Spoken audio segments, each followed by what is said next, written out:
Chapter 36, in which Phileas Fogg's name is once more at a premium on 'Change.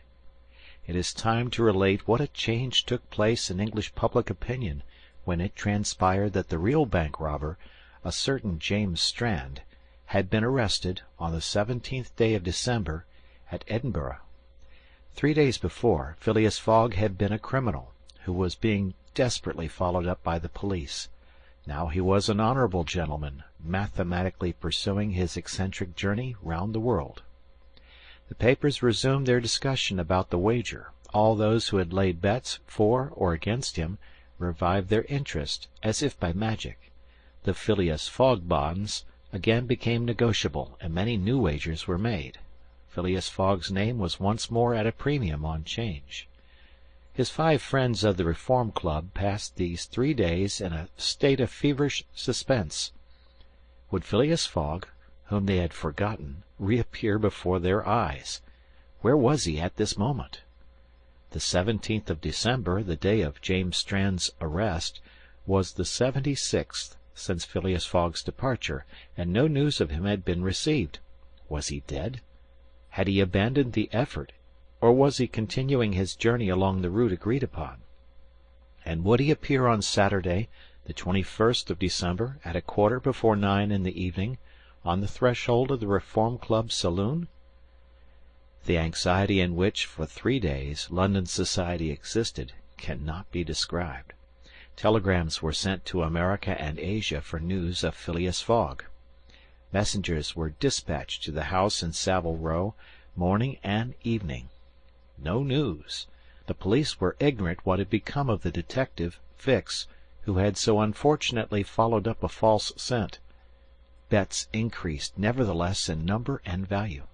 Phileas Fogg, like a racehorse, was drawing near his last turning point. The bonds were quoted, no longer at 100 below par, but at 20, at 10, and at 5, and paralytic old Lord Albemarle bet even in his favour. A great crowd was collected in Pall Mall and the neighbouring streets on Saturday evening. It seemed like a multitude of brokers permanently established around the Reform Club. Circulation was impeded, and everywhere disputes, discussions, and financial transactions were going on. The police had great difficulty in keeping back the crowd, and as the hour when Phileas Fogg was due approached, the excitement rose to its highest pitch. The 5 antagonists of Phileas Fogg had met in the great saloon of the club: John Sullivan and Samuel Fallentin, the bankers; Andrew Stuart, the engineer; Gauthier Ralph, the director of the Bank of England; and Thomas Flanagan, the brewer. One and all waited anxiously. When the clock indicated 20 minutes past 8, Andrew Stuart got up, saying, "Gentlemen, in 20 minutes the time agreed upon between Mr. Fogg and ourselves will have expired." "What time did the last train arrive from Liverpool?" asked Thomas Flanagan. "At 23 minutes past 7, replied Gauthier Ralph, "and the next does not arrive till 10 minutes after 12. "Well, gentlemen," resumed Andrew Stuart, "if Phileas Fogg had come in on the 7:23 train he would have got here by this time. We can therefore regard the bet as won." "Wait, don't let us be too hasty," replied Samuel Fallentin. "You know that Mr. Fogg is very eccentric. His punctuality is well known. He never arrives too soon or too late, and I should not be surprised if he appeared before us at the last minute." "Why," said Andrew Stuart nervously, "if I should see him I should not believe it was he." "The fact is," resumed Thomas Flanagan, "Mr. Fogg's project was absurdly foolish.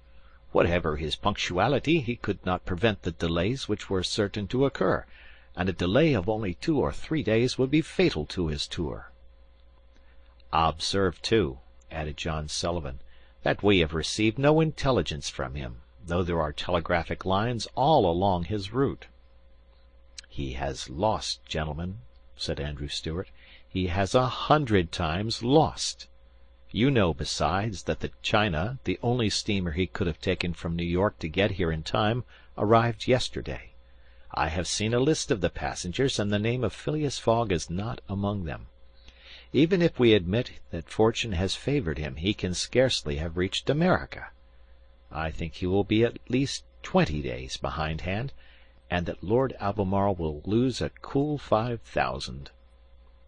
It is clear, replied Gauthier Ralph, and we have nothing to do but to present Mr. Fogg's cheque at Bering's tomorrow. At this moment the hands of the club clock pointed to 20 minutes to 9. 5 minutes more, said Andrew Stuart. The five gentlemen looked at each other. Their anxiety was becoming intense, but, not wishing to betray it, they readily assented to Mr. Fallentin's proposal of a rubber. I wouldn't give up my 4,000 of the bet, said Andrew Stuart, as he took his seat, for 3,999.